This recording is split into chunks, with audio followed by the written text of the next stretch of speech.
నీకు 5 ఏళ్ల వయసులో బిస్కెట్లు, చాక్లెట్లు, జ్యూసులు తీసుకోవాలనిపించింది.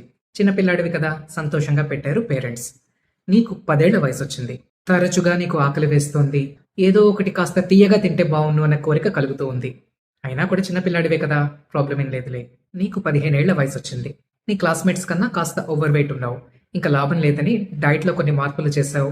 నీకు నచ్చిన గేమ్స్‌లోని, స్పోర్ట్స్‌లోని, డాన్స్‌లోని చేరావు. అయినా కూడా ఎందుకో బరువు అంత ఎఫిషియెంట్‌గా తగ్గట్లేదు.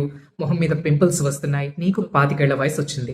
ఎప్పుడు చూసినా అలసిపోతున్నావు. ఎప్పుడూ మూడీగా, ఇరిటబుల్‌గా ఉంటున్నావు. నిన్ను నువ్వు పుష్ చేసుకోవడానికి రోజుకి 3, 4 సార్లు టీలు, కాఫీలు తాగాల్సి వస్తోంది. చివరిగా 30 ఏళ్ల వయసొచ్చింది.